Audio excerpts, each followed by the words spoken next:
নমস্কার বন্ধুরা। মহাভারতের ইতিহাসে ভীম, দ্রোণাচার্য এবং কর্ণের মধ্যে কে সবচেয়ে শক্তিশালী এই প্রশ্ন প্রায়শই উঠে আসে। এই মহান যোদ্ধাদের প্রত্যেকেই অন্যান্য শক্তি এবং গুণাবলীকে মূর্ত করেছেন, তাদের নিজেদের অধিকারের কিংবদন্তি বানিয়েছে। এটি তাদের গল্প, তাদের অতুলনীয় বীরত্ব, প্রজ্ঞা এবং সম্মানের একটি প্রমাণ। ভীম দেবব্রত জন্মগ্রহণ করেছিলেন। তিনি ছিলেন কুরু রাজবংশের পুত্র। মৃত্যুর সময় বেছে নেওয়ার আশীর্বাদ পেয়ে তিনি কার্যত অপরাজয়ের ছিলেন। ভীম শুধু একজন যোদ্ধা ছিলেন না, তিনি ছিলেন ভক্তি ও কর্তব্যের আদর্শ। তার যুদ্ধবিদ্যার জ্ঞান, তার কৌশলগুলো দক্ষতার সাথে মিলিত তাকে যুদ্ধক্ষেত্রে একটি শক্তিশালী শক্তিতে পরিণত করেছিল। এমনকি দেবতারা তার সংকল্প ও ন্যায়পরায়ণতা তাকে সম্মান করতেন। ঋষি যোদ্ধা দ্রোণাচার্য, রাজকীয় গুরু দ্রোণাচার্য তার তীরন্দাজ এবং যুদ্ধবিদ্যায় অতুলনীয় ছিলেন।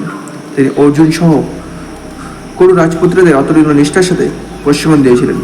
দ্রোণাচার্যের শক্তি তার গভীর জ্ঞান এবং শিশুদের পূর্ণ সম্ভাবনাকে কাজে লাগানোর ক্ষমতার মধ্যে নিহিত ছিল। তার প্রজ্ঞা এবং কৌশলগত প্রতিভা তার প্রতিটি যুদ্ধে স্পষ্ট ছিল, যা তাকে একজন শ্রদ্ধেয় শিক্ষক এবং একজন ভাস্কর যোদ্ধায় পরিণত করেছিল। নির্ভক্ষ কর্ণ, সূর্য দেবতার পুত্র কর্ণ তার অতুলনীয় পরাক্রম এবং উদারতার জন্য পরিচিত ছিলেন। তার অজানা পিতৃদের কারণে প্রত্যাখ্যান এবং কষ্টের সম্মুখীন হওয়া সত্ত্বেও কর্ণ নিচ্ছুক দৃঢ় সংকল্প এবং দক্ষতার মাধ্যমে বিশিষ্ট হয়ে ওঠেন। স্বর্গীয় অস্ত্রে সজ্জিত এবং প্রাকৃতিক বর্ণে সমৃদ্ধ, কর্ণ ছিলেন সাধারণ শক্তি এবং সম্মানের যোদ্ধা। দুজনের প্রতি তার অনুগত্য এবং তার নীতির প্রতি অনুগত্য এমনকি প্রতিকূলতার মধ্যেও তাকে আলাদা করে রেখেছিল। কুরুক্ষেত্রের মহাযুদ্ধে এই টাইটানরা নিজেদেরকে বিরোধী পক্ষে থেকে খুঁজে পেয়েছিল। পিতৃপুরুষ ভীম সিংহাসনের পদে তার অনুগত্যের ব্রত বজায় রাখার জন্য যুদ্ধ করেছিলেন। দ্রোণাচার্য এবং রাজীয় গুরু হিসেবে তার কর্তব্য আবদ্ধ অতুলনীয় দক্ষতার সাথে যুদ্ধ করেছিলেন। কর্ণ দুজনের সাথে তার বন্ধুত্ব এবং তার অযোগ্য প্রমাণ করার ইচ্ছা তারা চালিত আদম্য সাহসের সাথে যুদ্ধ করেছিলেন।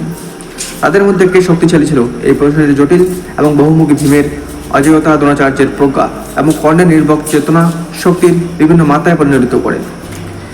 তার ব্রত এবং ন্যায়পরায়ণতার মূল্যের ভীমের শক্তি ছিল ভক্তি এবং কর্তব্যের মূর্ত প্রতীক।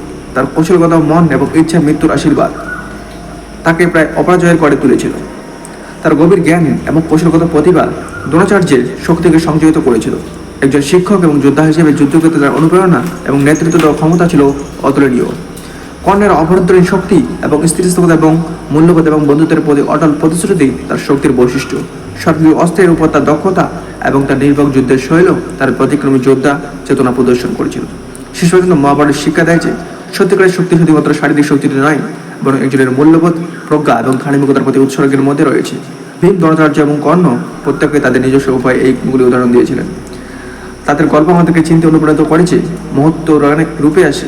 এটা আমাদের মনে করিয়ে দেয় যে শক্তি শুধুমাত্রই জন্য নয়, বরং সেই সততা, প্রজ্ঞা এবং সম্মানের সাথে তার সাথে একজন বেঁচে থেকে এবং লড়াই করে।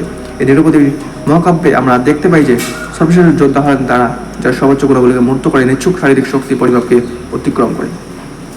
সো বন্ধুরা, এরকম আকর্ষণীয় ভিডিও পেতে চ্যানেল সাবস্ক্রাইব করে পাশে যাবেন। জয় বন্ধু, থাকি জয়।